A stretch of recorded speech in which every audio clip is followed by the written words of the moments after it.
89.9 FM, the East Bay's best variety. I got my dude DJ King Assassin on the line. What's up for the big dog? Yeah, man, enjoying, this beautiful Sunday afternoon on 89.9. And boy, that Method Man brought back a lot of memories right there. You're all I ever need. Incredible right there. Most definitely. Without any cuss words, introduce yourself to the people that are tuning in right now, who you are, what you do, where you from, and what's going on.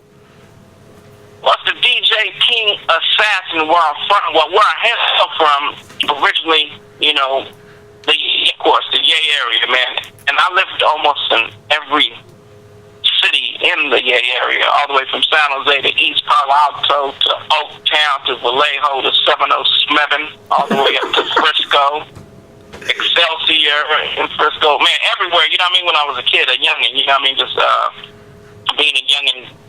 Raised in the Bay, born and raised in the Bay, and of course, later on throughout my years, I moved to Los Angeles, and also extended Los Angeles family because my parents are originally from out here, from Los Angeles, and then they later moved from San Antonio County to the Bay Area when I was a kid. So I'm just back out over here now in LA doing my thing. But most of my years of making music was. Where I got my game from is the Bay Area. You know what I mean? That's my roots right there, right where you're from, right there. And, if it wasn't for the Bay, I wouldn't even be into what I'm doing right now. So yes. The Bay Area definitely played a big part in my success for, producing cats like Tupac to Wyclef Jean. The list goes on.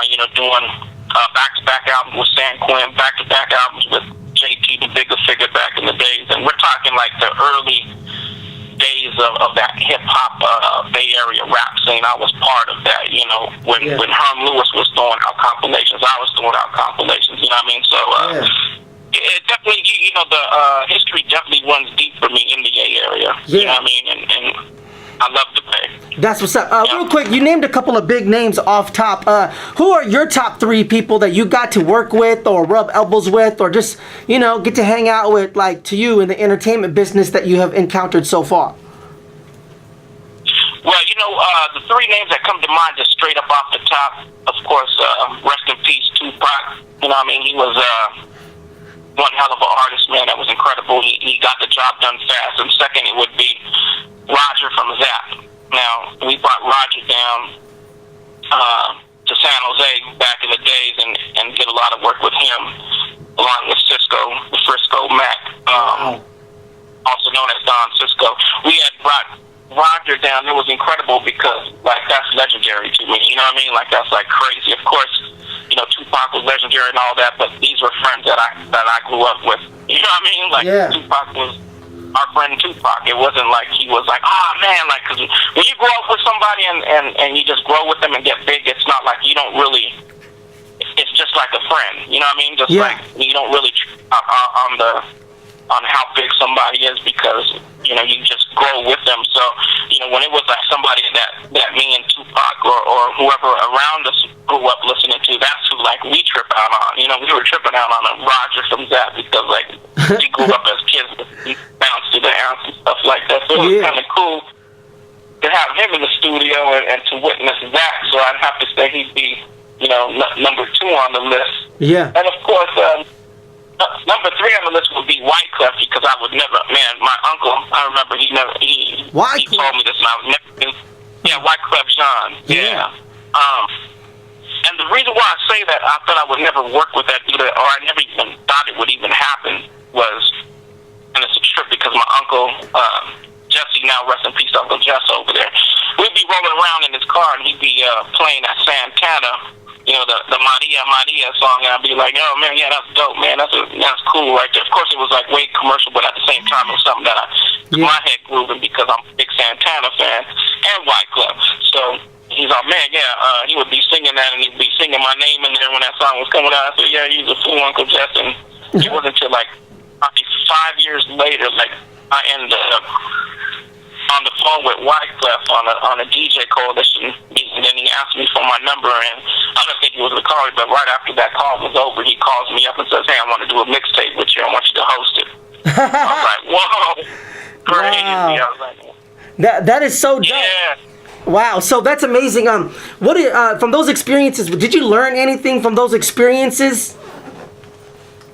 Yeah, man, I learned a lot from every single experience from the names I was telling you, and one experience was from Tupac. Actually, was he said something that I'll never forget, and I always tell everybody that I work with, especially new artists coming up. He says, "You just got to keep on making those songs, keep on making them, and eventually, when you got one song that hits, all your past recognized work is just going to become, noted and noteworthy." Meaning it's just going to explode all your other songs that kind of didn't get that look. Wow. And I always took that to heart when he said that, to like, man, that's the truth right there. You know what I mean?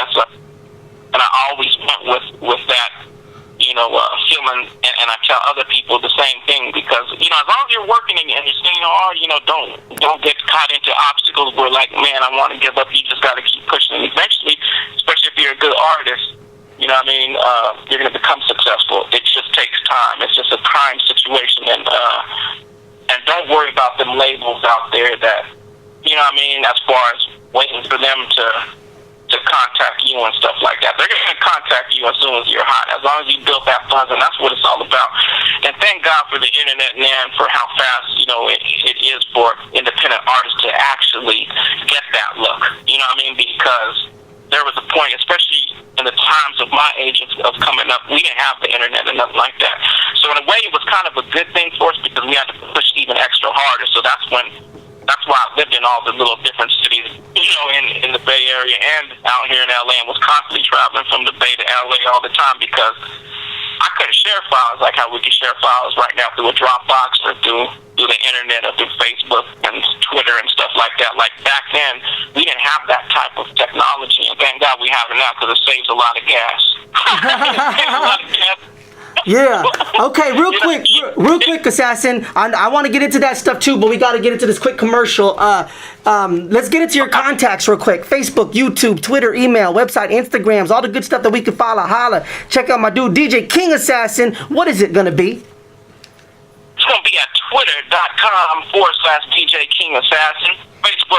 Facebook.com/the DJ King Assassin. That's THEDG DJ KINGASSASSIN. And also Instagram is the same, DJ King Assassin. So everything's all DJ King Assassin besides Facebook. You just add the THC on there.